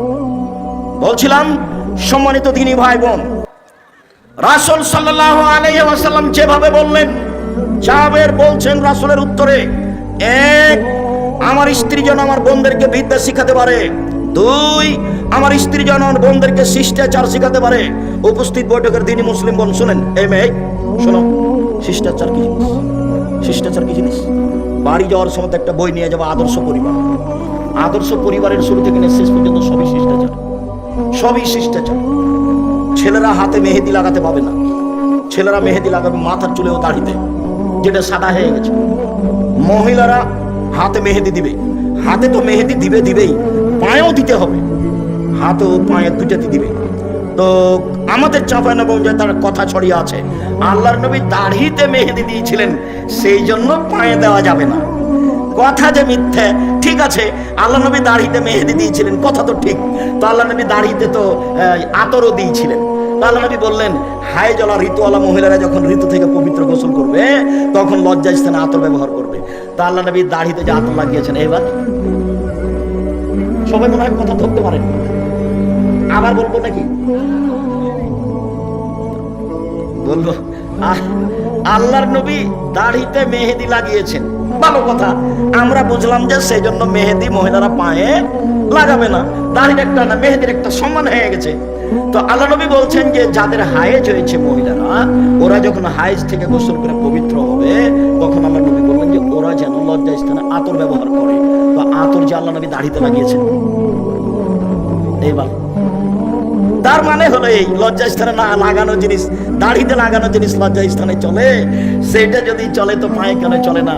কথা এরকম নয়, কথা হলো এরকম যে দাড়ি পেকে গেলে মেহেদি লাগাতে হবে। মেহেদি একটা জিনিস, এর মান বাড়লো কমলো এটার বিবেচনা করা যাবে না। আতর হচ্ছে একটা জিনিস, পুরুষেরা গায়ে হাতে মুখে মাথায় লাগাবে, আর মহিলারা ফরজ গোসলের পরে ঋতু থেকে গোসলের পরে লজ্জা স্থানে লাগাবে। এটা হলো রাসূলের নিয়ম আদেশ। এইটাতে আতরের মান বেড়ে গেল, এই কথা ভুল। এখন একটা ছাগলের বাচ্চা কুকুরের দুধ খেয়ে বড় হয়েছে, এখন মাওলানা সাহেবকে জিজ্ঞাসা করেছে, মাওলানা সাহেব এই ছাগলের গোশত খাওয়া যাবে কিনা? তখন মাওলানা সাহেব বলছে এটা কথা হলো নাকি? হ্যাঁ, ওটা কুকুরের গোশত, কুকুরের দুধ খেয়েছে, ওটা হারাম। তো বেকায়দা হয়ে গেল। তাহলে পশু প্রাণীর উপরে কি কোরআন হাদিসের বিধান আছে? পশু প্রাণীর উপরে কোরআন হাদিসের কোনো বিধান নেই। ও পায়খানা খেয়ে বড় হোক, না হলে ঘাস খেয়ে বড় হোক, ওটা পশু প্রাণী। ওর জন্য প্রজনন পদ্ধতি, গবাদি পশুর উন্নয়ন ষাঁড় দিয়ে করতে হবে, এটা ভালো। ষাঁড় দিয়ে যদি না করেন, তার উন্নয়নের জন্য 14 পথ আছে, সবই করেন, কেননা তার উপরে কোনো কোরআন হাদিস প্রযোজ্য হবে না। এটা ভুল হিসাব। সম্মানিত দিনী ভাই বোন, বলছিলাম রাসূল সাল্লাল্লাহু আলাইহি ওয়াসাল্লাম মুখের উপরে জাবের বললেন, 1, আমার স্ত্রী যেন বিদ্যা শিখাতে পারে। 2, আমার স্ত্রী যেন আমার বোনদেরকে শিষ্টাচার শিখাতে পারে। 3, আমার স্ত্রী যেন আমার বোনদের মাথার চুল চিরুনি করে সাজগোজ করে যত্ন করে রাখতে পারে। মায়ের যত্ন কে নিবে? বাচ্চার যত্ন কে নিবে? মা। কাজের মেয়েকে দিয়ে বাচ্চার যত্ন নেওয়া ঠিক নয়। জায়েজ, আমি না জায়েজ বলিনি, তবে সব সময় বাচ্চার যত্ন কে নিবে? মা। তার মাথাটা চিরুনি করে দিবে মা, তার কাপড়টা পরিষ্কার করে দিবে মা, তাকে গোছগাছ করে রাখবে মা, তাকে ঝকঝকে করে রাখবে মা, তার গায়ের পাঞ্জাবিটা পরিষ্কার করে দিবে মা, তাকে ডান হাত আগে ঢোকাতে বলবে জামাতে তার মা। সব শিষ্টাচার তার মা পালন করবে এবং বাচ্চাকে যত্ন করে রাখবে। যখন বাচ্চাকে দুধ খাওয়াবে তখন মায়ে বিসমিল্লাহ বলবে। মা যদি বিসমিল্লাহ ছাড়া বাচ্চাকে দুধ খাওয়ায়, তাহলে যতবার খাওয়াবে ততবার শয়তানে দুধ খাবে, খাবেই খাবে। আল্লাহর নবী বলেছেন দুধ খাবে শয়তান, অতএব খাবেই খাবে। মা যতবার বাচ্চাকে দুধ খাওয়াবে ততবার মা কি বলবে? বিসমিল্লাহ বলবে। মা যখন রাতে দরজাটা বন্ধ করবে তখন বিসমিল্লাহ বলবে। মা যখন বাল্বটা অফ করে দিবে তখন বিসমিল্লাহ বলবে। যখন মা জ্বালানটা বন্ধ করবে তখন বিসমিল্লাহ বলবে। মা যখন তরকারির পাতিলে ঢাকবে তখন বিসমিল্লাহ বলবে। মা যখন আটার পাতিলে ঢাকবে তখন বিসমিল্লাহ বলবে। আল্লাহ নবী বলেন সবকিছু ঢেকে রাখো, খোলা রাখো না। রাতে কতগুলি বালা মুসিবত চলে, খোলা জিনিস খাবে তার রোগ ব্যাধি হয়ে যাবে। হাটে বাজারে এভাবে খোলা জিলাপি খাবেন না। একবারে সপ্তাহ সপ্তাহ খোলা পড়ে আছে, আপনি কিনে নিয়ে চলে যাচ্ছেন। আল্লাহ নবী না করেছে। সূর্য ডুবার পরে বাচ্চাকে বাহিরে নিয়ে যাওয়া যাবে না, নইলে বাচ্চাকে জিনে ধরবে, শয়তান ধরবে। ছাদের উপরে নিয়ে যাবেন না, আগুনে নিয়ে যাবেন না। রাত যখন এসা কাছাকাছি হয়ে গেছে তখন নিয়ে যান। সব বুখারী মুসলিম এক টানা হাদিস এগুলো। আপনি ইউটিউবে দেখেন আব্দুর রাজ্জাক বিন ইউসুফ খাওয়া পান করার নিয়ম, খাওয়া পান করার নিয়ম আব্দুর রাজ্জাক বিন ইউসুফ বিস্তারিত দেওয়া আছে, আপনি দেখুন। সম্মানিত দিনী ভাই বোন, 4 অতাকুম আলাইহিন্না, আমার স্ত্রী যেন আমার বাচ্চাদেরকে পাহারা দিতে পারে। উপস্থিত বৈঠকের মুসলিম বোন, এই মেয়ে কথা বলছো কেন? কথা বলছো কেন? 4টা সিরিয়াল করো তো দেখি। তুমি মা, তুমি আদর্শ মা, তুমি বুদ্ধিমতী মা, তুমি মা, আপনি মা, আপনি বুদ্ধিমতী মা, আপনি হস্তিনী নন, আপনি ভালো মা। 1, বাচ্চাকে বিদ্যা শিখাতে হবে। 2, বাচ্চাকে শিষ্টাচার শিখাতে হবে। 3, বাচ্চাকে যত্ন করে রাখতে হবে। 4, বাচ্চাকে পাহারা দিতে হবে। এবার বলেন আপনি যে মেয়েটা মাথায় কাপড় না দিয়ে দেয়নি, তার মা কি পাহারাদার? তার মা পাহারাদার নয়। আপনার নিজের জিম্মেদারি আর একজনের উপরে চাপিয়ে দিয়ে সফল হওয়া যাবে না। এইবার আপনার সাথে আর একটু থাকে উপস্থিত বৈঠকের মুসলিম বোন, এই ছেলে তোমার আমি কাছে আসছি, তুমি নিরাশা হও না। কি বলেন তন্ত্র এক্সাম আমার কাছে কি? আল্লাহ নবী বলছেন মালালা জারিয়াতাইনে, কেউ যদি 2টা মেয়ের লালন পালন করে, 2টা হাত্তা তাবলুগা, বড় হওয়া পর্যন্ত, বিবাহ হওয়া পর্যন্ত, ফাহুয়া আনা ফিল জান্নাতে হাকাজা, তাহলে সেই বাপ আর আমি জান্নাতে এভাবে থাকবো। দুইটাকে জমা করে দিলেন, আঙ্গুল দুইটা জমা করে দিলেন, দুইটা মেয়ে। এবার বলছেন আনাওয়া কাফিরুল ইয়াতীম, কেউ যদি এতিমের লালন পালন করে সে আর আমি জান্নাতে এইভাবে থাকবো। মুআশারা বিসাবাব আলস্তা, তর্জনীর মধ্যমা ইশারা করলেন, ফাররাকা বাইনাহুম শায়ান, একটু ফাঁকা রাখলেন। বুঝতে না পারলে আমি আবার বলছি, এতিম লালন পালন করলেও নবীর সাথে থাকা যাবে, তবে মধ্যে কি আছে, একটু ফাঁকা আছে। আর কেউ যদি দুইটা বেটির লালন পালন করে বিবাহ সাথে দিয়ে দেয়, তাহলে এই বাপ রাসূলের সাথে কিভাবে থাকবে একসাথে? হাদিস। আরেকটা বলি, আল্লাহ নবী বলছেন মান আলা সালাসা বানাতিন, কেউ যদি তিনটা মেয়ের লালন পালন করে, ওয়া আদাবাহুন্না, শিষ্টাচার শিখিয়ে দেয়, ওয়া আল্লামাহুন্না, বিদ্যা শিখিয়ে দেয়, ওয়া যাওয়াজাহুন্না, বিবাহ সাথী দিয়ে দেয়, আহসানা ইলাইহিন্না, তার সাথে সদাচরণ করে, একবারও বলে না এই তো মুখ ভেঙে দিই, এই তো দাঁত করে দিই, এই তোর স্বভাব খারাপ, এই তোকে এই করবো সেই করবো।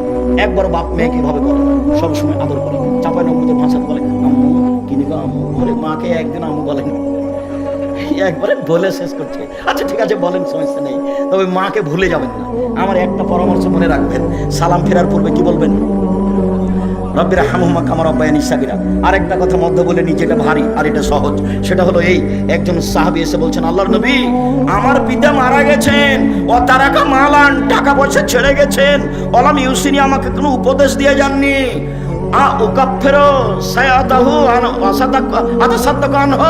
আমি যদি তার নামে দান করি তার পাপ মিটে যাবে কি? কারণ নাম আল্লাহ রাসূল বললেন হ্যাঁ। তিনি বললেন না বড় পাপ, তিনি বললেন না ছোট পাপ, তিনি বললেন তুমি দান করলে তোমার বাপের নামে তোমার বাপের পাপ মিটে যাবে। আল্লাহ নবী, আমার মা হঠাৎ মারা গেছেন, লাউ তাকাল্লামাত তাসাদ্দাকাত, আমার মা কথা বলতে পারলে দান করতেন, আমি যদি আমার মায়ের নামে দান করি ওলাহ সাওয়াব, তার কি নেকি হবে? কারণ নাম আল্লাহ রাসূল বললেন হ্যাঁ। সব বুখারী মুসলিমের হাদিস। তাহলে মরা বাপ মায়ের নামে একটা থাকলো দোয়া আর একটা থাকলো দান। হজ করে বাপের উপকার করতে পারবেন না, রমজানের সিয়াম থেকে বাপের উপকার করতে পারবেন না, কোরআন তেলাওয়াত করে বাপের উপকার করতে পারবেন না, দিন মজুরি করে বাপের উপকার করতে পারবেন, দিন মজুরি করে। এই ছেলেরা আপনারা একবারে চুপচাপ থাকবেন, আমি শেষের দিকে চলে এসেছি, আর কেউ উঠে গিয়ে পরিবেশ নষ্ট করবেন না। মনে হয় এটা একটা কোনো প্রতিষ্ঠানের সহযোগিতায় প্রোগ্রাম, তো আপনাদের কাছে ছেলেরা যাবে, 10 টাকা হোক, 20 টাকা হোক, 5 টাকা হোক, 50 টাকা হোক, ফিরিয়ে দিবেন না। আল্লাহ নবী বলেছেন যে যতটুকু দিবে তার ততটুকু পূর্ণ হয়ে যাবে, যতটুকু দিবে না তার ততটুকু ক্ষতি হয়ে যাবে। এই ছেলে গেলে উঠবো না, আমি কাছাকাছি চলে এসেছি, আমার এই কথাকে তুমি মূল্যায়ন করো। উপস্থিত বৈঠকের মুসলিম বোন, আপনাকে এখানে আমি জরুরিভাবে বলছি যে আপনি 4টা কাজ করেন, আপনার জান্নাতের সব দরজা খোলা আছে। এই ছেলে, এই কথাটা শেষ হয়নি। 3টে মেয়ে যদি লালন পালন করো, এই ছেলে তোমার 2টা মেয়ে হয়েছে, সেই জন্য তোমার চাচি বলছে কি করবি কি করবি, 2টে মেয়ে হয়েছে কি করবি, ডিপিএস খুল। তার একটা মেয়ে হয়েছে, তো দাদিতে বলছে বউ তালাক দিয়ে দে, এই বউ ভালো না। আচ্ছা দাদি এই কথা বললো, তো বউ কি করলো? দাদি তো বুঝলো না বউ কি করেছে, দোষ হলে তো তোমার দোষ। এখন আল্লাহর নবী কি বলছেন তোমার ব্যাপারে শোনো, তোমার মা তো বললো এই, দাদি বললো এই, আল্লাহ নবী বলছেন কেউ যদি 3টা মেয়ের লালন পালন করে তাহলে বিচারের মাঠে মেয়ে 3টে হবে অন্তরাল। এইদিকে দেখো, ওইদিকে আছে জাহান্নাম, ওইদিকে আছে জাহান্নাম, আর এদিকে থাকবে তার বাপ, আর মধ্যে থাকবে 3টা মেয়ে। যতক্ষণ পর্যন্ত বাপের জান্নাত ঘোষণা না হবে ততক্ষণ পর্যন্ত এই 3টে মেয়ে এখান থেকে সরবে না। বলছে কুন্নাল্লাহু সিতরান মিনান নারে, মেয়ে 3টি বাপের জন্য জাহান্নাম থেকে অন্তরাল হয়ে যাবে। যতক্ষণ পর্যন্ত বাপের জান্নাত ঘোষণা না হবে ততক্ষণ পর্যন্ত মেয়েরা এখান থেকে সরবে না। 10টা ছেলেকে যদি মাস্টার ডিগ্রি পাস করান 1 পয়সা লাভ নেই। আব্দুর রাজ্জাক সাহেব ছেলেকে পড়াবো কেন? জন্ম দিয়েছেন এই জন্য। শুধু পড়াবেন, জন্মের 7ম দিনে আকিকা দিতে হবে প্রয়োজনে ভিক্ষা করে। বলছেন কেন? এই জন্য যে আকিকা হলো বাপের জিম্মেদারি। আকিকার সাথে কুরবানির কোনো সম্পর্ক নেই। কুরবানি হলো দামি পশু। কুরবানি মানে সিং আছে কিনা দেখো, কুরবানি মানে দেতেছে কিনা দেখো, কুরবানি মানে কান ঠিক আছে কিনা দেখো, কুরবানি মানে খুর ঠিক আছে কিনা দেখো, কুরবানি মানে সিং ঠিক আছে কিনা দেখো, কুরবানি মানে মোটা তাজা কিনা দেখো।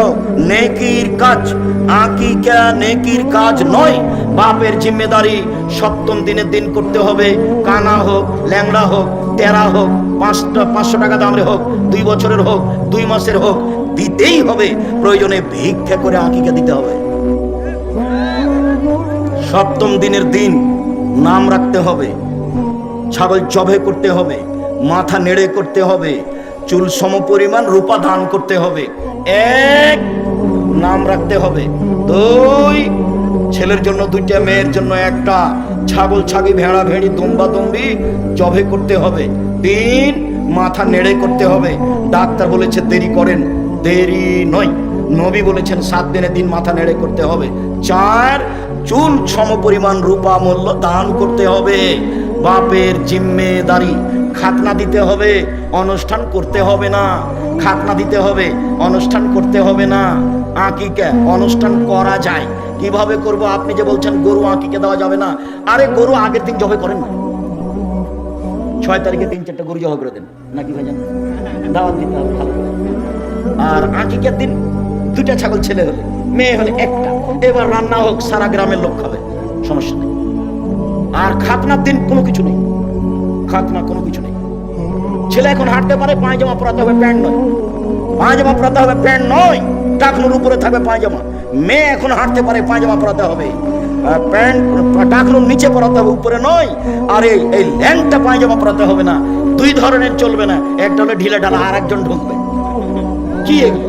আর একটা হলো চিপা চাপা, পায়ের সাথে লেগে আছে, সব নোংরামি, সব বেহায়া। এই ছেলে, একটা কথা মনে পড়লো, আল্লাহর নবী জাতির সামনে আফসোস করে বলেছেন, পৃথিবীর মানুষ শুনে রেখো, আমার উম্মত ইহুদি খ্রিস্টানের সাথে মিশে যাবে। চাল চলনে, কথাবার্তাতে, কৃষ্টি কালচারে, পোশাক পাতিতে, লেনদেনে আমার উম্মত ইহুদি খ্রিস্টানদের সাথে মিশে যাবে। এইভাবে ডান হাতের বিঘত যেমন বাম হাতের সমান সমান সমান মিশে যাবে, ডান পায়ের জুতা যেমন বাম পায়ের সমান সমান সমান মিশে যাবে, কৃষ্টি কালচারে সমান সমান মিশে যাবে, নিয়ম নীতিতে সমান সমান মিশে যাবে, আদব কায়দাতে সমান সমান মিশে যাবে, বেহায়াইতে। এরপরে নিচে নামতে লাগলেন ভাষা। নিচে নামতে নামতে নামতে বলছেন, ইহুদি খ্রিস্টান যদি মায়ের সাথে জেনা করে থাকে, আমার উম্মত করবে। কথা কি আমি বুঝাতে পেরেছি? এই ছেলে, তোমার মাথার চুলটা এরকম কেন?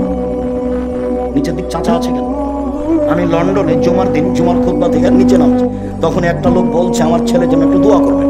তো ছেলেটা আমার পাশে নিয়ে এসেছে।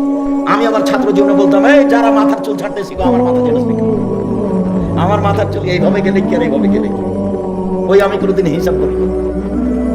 আমার এক class friend Punjabi calendar iron করা ছাড়া গায়ে দিত না, সালিমউদ্দিন ডাহবি, ভাগালপুরি।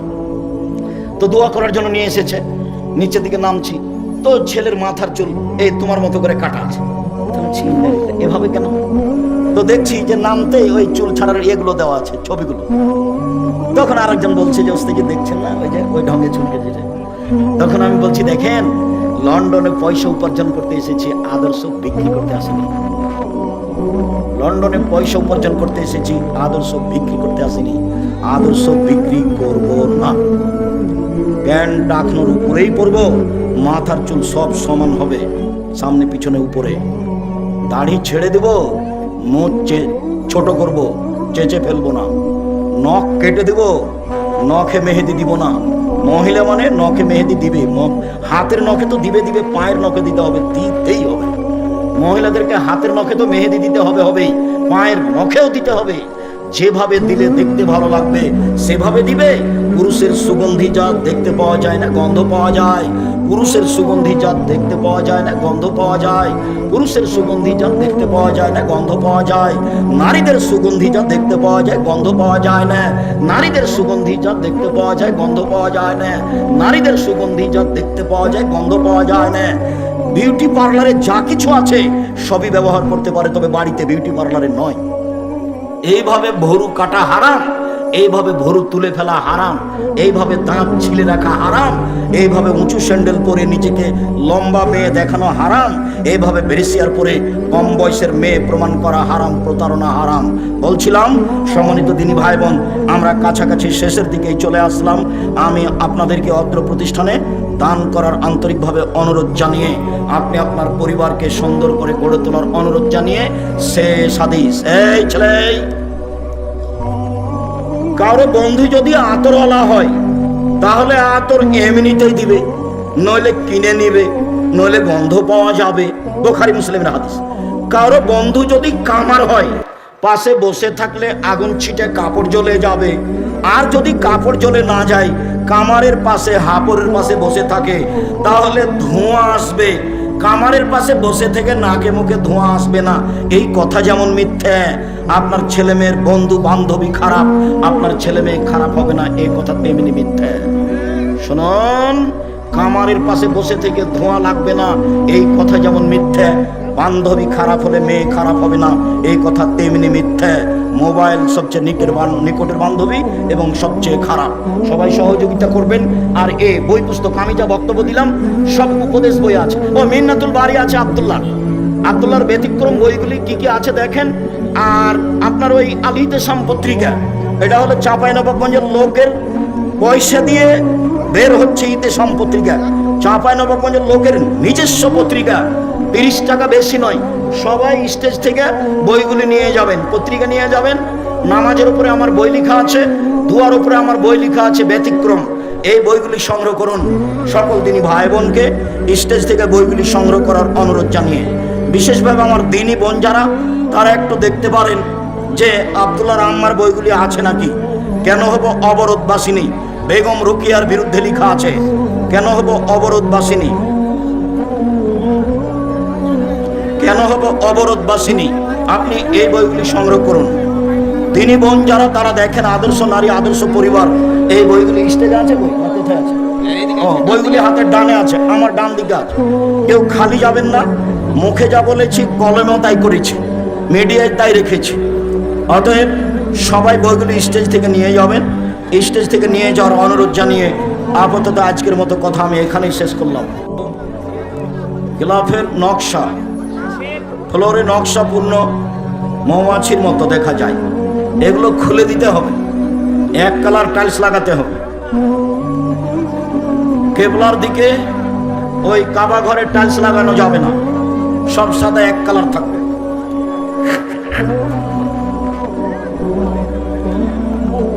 যে সকল মসজিদের ভিতরে কবর চিহ্ন করে থাকে, ওই সকল মসজিদের নামাজ হবে কি জিনা। কবরের আযাব স্বপ্নের মতো হলে পশু পাখি কিভাবে বুঝতে পারে? ওইটা মানুষে দেখতে পারে না, সেই জন্য স্বপ্নের মতো বলা হয়। ওটা পশু পাখি শুনতে পাবে, মানুষের দেখতে পায় না, সেই জন্য বলা হয়। বর্তমানে এদেশের আইনে রাসূল সাল্লাল্লাহু আলাইহি সাল্লাম ও দুয়া অধ্যায় বইয়ে সকাল সন্ধ্যায় পঠিতব্য দুয়া সময়ের মধ্যে সাওবান রাদিয়াল্লাহু আনহু এর বর্ণিত তিরমিজি ও মিশকাত হাদিসের মান দুর্বল। তুমি ভুল বুঝছো।